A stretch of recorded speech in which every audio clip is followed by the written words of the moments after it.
Meus queridos, a paz do Senhor Jesus a todos. Hoje, lição de número 5, o Deus Filho. Essa nossa lição está dividida em 3 tópicos principais que são: primeiro, a divindade do Filho; segundo, a centralidade do Deus Filho; terceiro, a missão redentora do Deus Filho.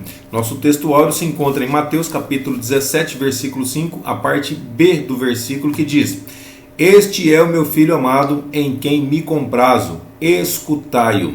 A verdade prática diz que Jesus Cristo, o Filho de Deus, é a revelação plena do Pai, centro da revelação divina e também o único mediador entre Deus e os homens. A palavra-chave é Cristo. O primeiro tópico, a divindade do Filho. Primeiro subtópico, a concepção virginal de Jesus, ou seja, Jesus foi concebido de uma virgem, através de uma virgem. Então a concepção do Senhor Jesus foi um ato miraculoso, foi um milagre. Então sobre isso, o próprio anjo Gabriel explicou à Virgem Maria: descerá sobre ti o Espírito Santo e a virtude do Altíssimo te cobrirá com a sua sombra. Está lá em Lucas capítulo 1, versículo 35, na parte A do versículo. Então Jesus ele foi concebido pela ação do Espírito Santo e também pela sombra do poder de Deus. A palavra sombra no original é episkiazo. Ela refere-se o quê? A presença divina, como lá no Antigo Testamento, lá em Êxodo capítulo 40, versículo 35,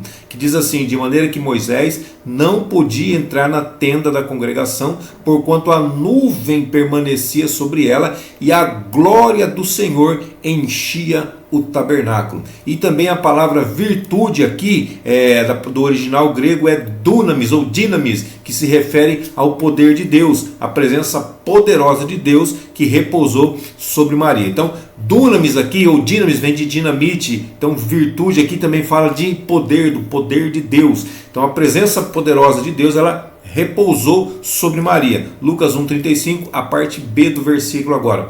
Por isso também o santo que de ti há de nascer será chamado Filho de Deus. Vou dizer, por que você está frisando? Eu estou frisando porque lá no céu era Jeová 1, Jeová 2, Jeová 3. Era alma 1, alma 2, alma 3. Era alma do Pai, alma do Filho, alma do Espírito Santo. Não havia essa nomenclatura ainda. E então aqui, por isso também o santo que de ti há de nascer será chamado. Então, a partir desse momento, ele vai ser chamado de Filho de Deus. Então, nesse evento aqui, nós podemos observar a manifestação de quê? Dos 3 deuses? Não, da Trindade, do Pai, do Filho e do Espírito Santo. O único Deus manifestado em 3 pessoas, ou com 3 pessoas.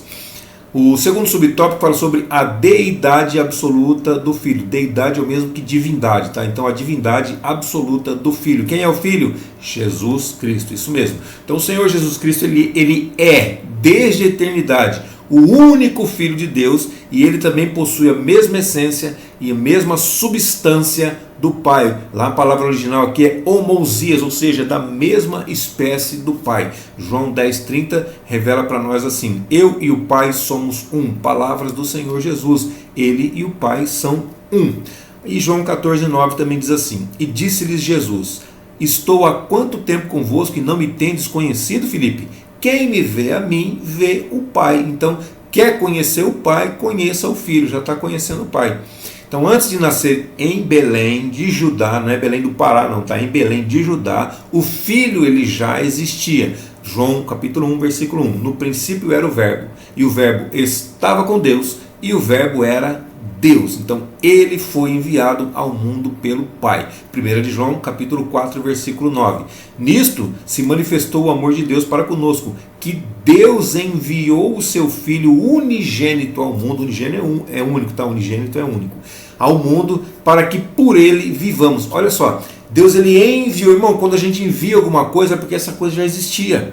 Não é? Ou porque foi criado, porque foi escrito, vou enviar uma carta. Então eu pego essa carta, eu escrevo e depois eu envio essa carta, não é isso? Então, para eu enviar, eu tenho que enviar alguma coisa já pré-existente, alguma coisa que já estava juntamente comigo para eu poder enviar. Então Deus ele enviou o seu Filho que já estava com ele, a alma do Filho já era existente, é coexistente com o Pai, coexistente com o Espírito Santo. Aí ele pegou e enviou o seu Filho ao mundo, seu Filho unigênito, unigênito, para que por ele nós o quê? Nós possamos ter vida, encontrar a vida, e vida eterna, vida com abundância. Então, Jesus ele se fez carne sem deixar de ser Deus, possuindo as duas naturezas. Acho que a palavra é hipostática, se eu não me engano, né? Que é as duas naturezas num só, a divina e a humana, e também unidas numa única pessoa. Então, se você parar para analisar o desenho aqui, ó, a tricotomia, espírito, alma e corpo do ser humano. Então, aqui é um espírito, aqui é... Tá certo. Espírito, alma e corpo. O espírito humano, a alma humana e o corpo humano. Esse aqui é um ser humano completo.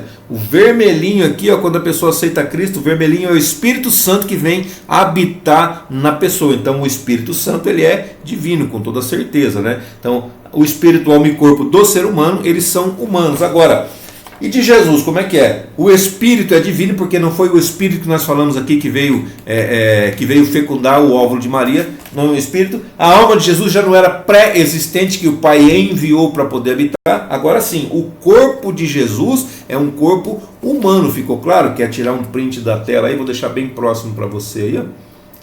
Pode tirar um print da tela para você entender a natureza do ser humano e a natureza do Senhor Jesus. João 1,14 diz: e o verbo se fez carne e habitou entre nós, e vimos a sua glória como a glória do unigênito do Pai, cheio de graça e cheio de verdade. Então essa união das duas naturezas, ela é sem confusão, ela é sem mudança, ela é sem divisão e também sem separação, conforme o concílio de Calcedônia, que aconteceu 451 depois de Cristo. Então ele é verdadeiro Deus e também verdadeiro homem. Olha só, pensa bem, como é que é a fecundação aqui de um ser humano comum? É o óvulo feminino mais o espermatozoide masculino, resulta em quem? Resulta em um ser humano. Agora, o óvulo de Maria, um óvulo feminino, mais a presença do Espírito Santo, resultou em quem? Resultou em Jesus, no próprio Cristo, no próprio Messias aguardado para a nossa salvação, no ungido aguardado para que viesse nos salvar. Romanos capítulo 1, versículo 3 e 4 diz assim: acerca de seu filho, que nasceu da descendência de Davi, segundo a carne. Segundo a carne, Jesus nasceu da descendência de Davi. Segundo a sua divindade, ele não nasceu, ele não foi criado, ele já existia. Muito pelo contrário, ele quem criou todas as coisas. Então, segundo a descendência de Davi, fala dele aqui como verdadeiro homem. Agora, agora o versículo 4, declarado filho de Deus em poder, segundo o Espírito de santificação, pela ressurreição dos mortos, Jesus Cristo, nosso Senhor. Então no versículo 3 fala dele como verdadeiro homem, e no versículo 4 fala dele como verdadeiro Deus. Então, sendo Deus e sendo homem, Jesus ele é o único mediador, ou seja, ele está no meio entre Deus e os homens. Ele é o único mediador entre Deus e os homens, conforme 1 Timóteo capítulo 2, versículo 5. Porque há um só Deus e um só mediador entre Deus e os homens, Jesus Cristo, homem. Então, Deus, homem, Jesus Cristo está no meio. Ele faz essa mediação, ele traz Deus até o homem e ele leva o homem até Deus. Olha só, a cruz eu coloquei deitada aqui por conta do papel que não ia caber ela em pé, tá bom? Mas fica como se Jesus estivesse com os braços estendidos, trazendo Deus até o homem e trazendo o homem até Deus, tá bom? Então, um único Deus, há um só Deus e um só mediador. Mediador é de médio, que fica no meio, tá? Um só Deus, um só mediador entre Deus e os homens, Jesus Cristo. Então Jesus é o único que pode nos levar até Deus. Jesus é o único que pode trazer Deus até nós. O terceiro subtópico fala sobre os atributos divinos de Jesus. Então, Jesus tinha atributo divino? Com toda certeza. Se ele é Deus, ele tinha atributos de Deus. Então, como segunda pessoa da Trindade, Jesus possui todos os atributos da divindade. Entre eles, nós vamos citar alguns, como eternidade, Hebreus capítulo 13, versículo 8. Jesus Cristo é o mesmo ontem, hoje e eternamente. Quem que é eterno? Quem que pode ser o mesmo? Só Ele que agora a próxima o próximo atributo dele fala sobre imutabilidade. Então, quando diz que ele é o mesmo, né, é porque ele não muda. Então, Cristo, ele não muda no seu caráter, ele não muda no seu ser, ele não muda na sua essência. Nós, como seres humanos, podemos mudar, podemos voltar atrás, podemos retroceder, podemos pensar diferente, mas ele não, ele é imutável. Hebreus capítulo 1, versículo 12. E como manto os enrolarás e serão mudados, mas tu és o mesmo, os teus anos não acabarão. Também um outro aqui é onipresença. Jesus declarou sua presença universal lá em Mateus capítulo 18, versículo 20. Porque onde estiverem 2 ou 3 reunidos em meu nome, aí estou eu no meio deles. Espera aí, se estiver aqui no Japão, o senhor está no meio? Estou. Se estiver lá no Brasil, o senhor está no meio? Sim. Se estiver lá no Peru, o senhor está no meio? Sim. Então, onde tiver 2 ou 3 reunidos no nome dele, ele se faz presente. Então é a onipresença, presente em todos os lugares. Também a onisciência, Jesus conhece, Jesus sabe de todas as coisas. João capítulo 21, versículo 17. Simão Pedro disse-lhe: Senhor, tu sabes tudo, tu sabes que eu te amo. Também onipotência, ou seja, nada é impossível para o Senhor Jesus. Apocalipse 1 e 8.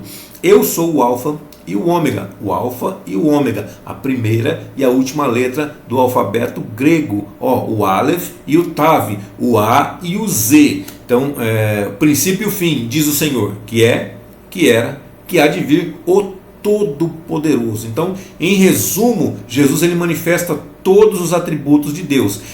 Crer, irmãos, crer em Jesus como Deus é vital para a nossa fé cristã, é fonte de vida para a nossa fé cristã. Agora, negar que Jesus é o Filho de Deus é negar a essência do Evangelho. João capítulo 20, versículo 21. Estes, porém, foram escritos para que creiais que Jesus é o Cristo, o Filho de Deus, e para que, crendo, tenhais vida em seu nome. E o resumo desse tópico diz que a concepção virginal e os atributos divinos de Jesus revelam que ele é Deus desde a eternidade e também possui a mesma essência do Pai. O segundo tópico fala sobre a centralidade do Deus Filho. Primeiro subtópico, a glória sobrenatural de Jesus. Então Pedro, Tiago e João, eles acompanharam Jesus até um alto monte. Está lá em Mateus capítulo 17, versículo 1. 6 dias depois, tomou Jesus consigo a Pedro, Tiago e a João, seu irmão, e os conduziu em particular a um alto monte. Nesse local, Jesus transfigurou-se diante deles, e o seu rosto resplandeceu como o sol, e as suas vestes se tornaram brancas como a luz, conforme Mateus capítulo 17, versículo 2. Agora, o verbo transfigurar é a tradução do grego metamorfo. Pode dizer o que é metamorfo? É de onde se originou a palavra metamorfose, transformação, mudança. Então Jesus ele revelou a glória da sua natureza divina como um vislumbre do Cristo glorificado. Apocalipse 1,6. E nos fez reis e sacerdotes para Deus e seu Pai. A ele seja a glória e poder para todo sempre. Amém. Então aqui a divindade de Jesus ela foi revelada. Filipenses 2, 8 e 9. E achado na forma de homem, humilhou-se a si mesmo, sendo obediente até a morte e morte de cruz. Por isso também Deus o exaltou soberanamente e lhe deu um nome que é sobre todo nome. Então o versículo 8 fala do Jesus homem, o versículo 9 fala do Jesus Deus divino, o 8 fala do humano, o 9 fala do divino. O segundo subtópico fala sobre o testemunho da lei e dos profetas. Então, estando no monte, eis que lhe apareceram Moisés e Elias falando com ele, Mateus 17, 3. Então a aparição de Moisés e Elias foi um ato divino, foi, irmãos, carregado de significado escatológico. Olha só, Moisés ele representa o quê? A lei. Ele é o mediador da antiga aliança, da aliança passada. Êxodo capítulo 24, versículos 7 e 8. E tomou o livro da aliança e o leu aos ouvidos do povo, e eles disseram: tudo o que o Senhor tem falado faremos e obedeceremos. Então Moisés tomou aquele sangue, aspergiu-o sobre o povo e disse: eis aqui o sangue da aliança que o Senhor tem feito convosco sobre todas estas palavras. Então, e a lei também, ela aponta para quem? A lei no passado aponta para Cristo do futuro, não é isso? A lei aponta para Cristo, Mateus 5,17. Não cuideis que vim destruir a lei ou os profetas. Não vim destruir, mas vim cumprir. E também agora Moisés representa a lei, agora Elias representa quem? Elias representa os profetas. A aparição de Elias mostra que os profetas anunciavam a vinda do Messias. Isaías 9,6, porque um menino nos nasceu, um filho se nos deu, e o principado estará sobre os seus ombros, e se chamará o seu nome, maravilhoso, conselheiro, Deus forte, Pai da eternidade, Príncipe da paz. Também Malaquias, também outros profetas anunciaram a vinda do Senhor Jesus. Então, esses dois personagens, eles testemunham que Jesus é o tema central e o cumprimento definitivo das Escrituras. Lucas 24, 27. E, começando por Moisés e por todos os profetas, explicava-lhes o que dele se achava em todas as Escrituras. Aí entra o terceiro subtópico, que fala sobre a aprovação divina do Pai. Então a transfiguração, ela atingiu o seu clímax, o topo, com a voz audível do próprio Pai. Eis que uma nuvem luminosa os cobriu, e da nuvem saiu uma voz. Está lá em Mateus capítulo 17, versículo 5, a parte A. A voz vinha de onde? A voz vinha da nuvem. O que é a nuvem? A nuvem é um símbolo da presença de Deus, como lá em Êxodo capítulo 13, versículo 21. E o Senhor ia diante deles de dia, numa coluna de nuvem, para os guiar pelo caminho. Então as mesmas palavras proferidas lá no batismo de Jesus. Olha só, no batismo de Jesus, as mesmas palavras foram proferidas que lá no Monte da Transfiguração. Então, este é o meu filho amado, em quem me comprazo. Pode conferir lá em Mateus capítulo 3, versículo 17, e agora 17, versículo 5. Parte B do versículo, né? Essa repetição ela é significativa. O Pai ele confirma que Jesus é o seu filho. A expressão em quem me comprazo, em quem tenho prazer, no original aqui é eudoquezá. Ela revela que o filho é aquele em quem o Pai se deleita, em quem o Pai se alegra. Isaías 42, 1. Eis aqui o meu servo. Já foi profetizado, hein? Isaías profetizou lá atrás. Eis aqui o meu servo, a quem sustenho, o meu eleito, em quem se compraz a minha alma. Pus o meu espírito sobre ele, ele trará justiça aos gentios. Então a voz do Pai é uma afirmação do que? Da centralidade de Cristo. João capítulo 14, versículo 10. Não crês que eu estou no Pai e que o Pai está em mim? As palavras que eu vos digo, não as digo de mim mesmo, mas o Pai que está em mim é quem faz as obras. O resumo desse tópico diz que na transfiguração, Cristo é confirmado pelo Pai como centro da revelação e cumprimento da lei e também dos profetas. O terceiro tópico fala sobre a missão redentora do Deus Filho. O primeiro subtópico, o Filho como revelação suprema. A transfiguração ela é marcada também por uma ordem direta do Pai. Escutai-o, Mateus 17, versículo 5, a parte C. Escutai-o, ouvi-o. Então a declaração ela reflete a profecia de Moisés, de Deuteronômio capítulo 18, versículo 15. O Senhor, teu Deus, te despertará um profeta do meio de ti, de teus irmãos, como eu, a ele ouvireis. Está vendo? Moisés está falando aqui e o próprio Deus falou lá. A ele ouvireis, Moisés está dizendo, e o Senhor falou, e Deus falou assim: escutai-o, dai ouvidos a ele. Então a Escritura deixa claro que esse profeta prometido é o próprio Cristo, é o próprio Senhor Jesus. João capítulo 6, versículo 14. Vendo, pois, aqueles homens o milagre que Jesus tinha feito, diziam: este é verdadeiramente o profeta que devia vir ao mundo. Quiser confirmar também lá em Atos capítulo 3, versículos 20 e 22, vai falar sobre isso. A instrução que Deus deu, escutai-o, coloca o Filho em posição de supremacia sobre as revelações anteriores. Espera aí, estava no monte Moisés, Elias e Jesus. Moisés representando a lei, Elias os profetas e Jesus a graça. Então, e Deus está dizendo assim: este é o meu filho amado. Está falando de Jesus, não é? Este é o meu filho amado, em quem me comprazo. Escutai-o, escutai-o. João 1,17 diz assim: porque a lei foi dada por Moisés, a graça e a verdade vieram por Jesus Cristo. Então, não é Moisés e nem Elias, ou seja, não é a lei e nem os profetas que devem ser ouvidos, mas quem? O Cristo, o Senhor Jesus é para ser ouvido. Não é para ouvir mais a lei, não é para ouvir mais os profetas, é para ouvir o Senhor Jesus. Hebreus capítulo 1, versículo 1.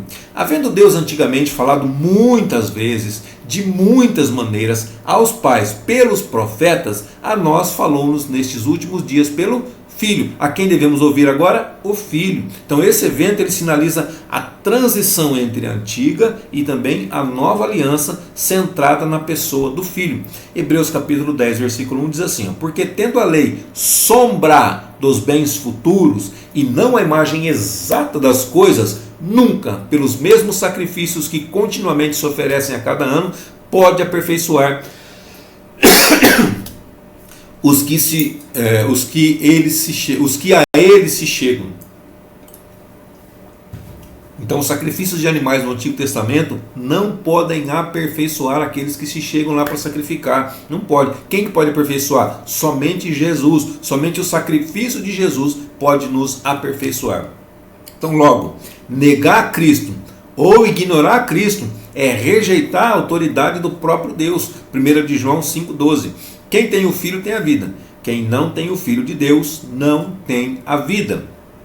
Segundo subtópico, a exclusividade de Cristo na redenção. Então, após a visão do Cristo transfigurado, a Bíblia declara: erguendo ele os olhos, ninguém viram, senão Jesus. Mateus 17:8. Então, essa afirmação encerra uma verdade fundamental. Cristo é absolutamente o único, exclusivo na obra da redenção. A presença de Moisés e de Elias cessou, restou apenas Cristo. Então ele é o cumprimento, ou seja, a presença da lei e dos profetas cessou. Ficou somente Cristo, que é o cumprimento da lei e o cumprimento das profecias. Mateus capítulo 5, versículo 17 diz, novamente, vamos ler aqui: não cuideis que vim destruir a lei e os profetas. Não vim destruir, mas cumprir. Também toda a escritura aponta para quem? Para Jesus, para ele. Lucas 24, 27. E começando por Moisés e por todos os profetas, explicava-lhes o que dele se achava em todas as escrituras. Então Cristo é o Deus revelado, o esplendor, o resplendor, o brilho da glória divina. Hebreus 1:3, o qual, sendo o resplendor da sua glória e a expressa imagem da sua pessoa. Jesus, ele é o único mediador entre Deus e os homens, como nós já falamos. Agora, Atos capítulo 4, versículo 12. E em nenhum outro há salvação. Porque também debaixo do céu nenhum outro nome há dado entre os homens pelo qual devamos ser salvos. Não adianta clamar por nenhum outro tipo de nome, seja lá quem for. Somente através do nome de Jesus nós podemos ter salvação, encontrar vida eterna. O terceiro subtópico fala sobre o aprendizado pela experiência. Então, a experiência da revelação da glória de Cristo ressurreto, ela fortaleceu os discípulos. Quem discípulos? Pedro, Tiago e João, que foram com eles lá no monte. Mais tarde, Pedro reconheceu o episódio como uma evidência incontestável. Olha só as palavras de Pedro aqui em 2 de Pedro, capítulo 1, versículos 16 e 17. Mas nós mesmos vimos a sua majestade. Quando da magnífica glória lhe foi dirigida a seguinte voz: este é o meu filho amado, em quem tenho me comprazido. Palavras de Pedro aqui, hein? Então a transfiguração, portanto, ela é o vislumbre do reino, ela é o prenúncio da ressurreição, ela é a antecipação da vitória final de Cristo, e ela também é o anúncio do seu triunfo escatológico sobre a morte e todo o domínio. Hebreus capítulo 1, versículo 8 e também do 9 ao 12. 8, 9 ao 12. Vamos ler só o 8, o 10 e o 11 aqui, tá? Mas do Filho diz: ó Deus, o teu trono subsiste pelos séculos dos séculos. Cetro de equidade é o cetro do teu reino. E tu, Senhor, no princípio fundaste a terra, e os céus são obras de tuas mãos.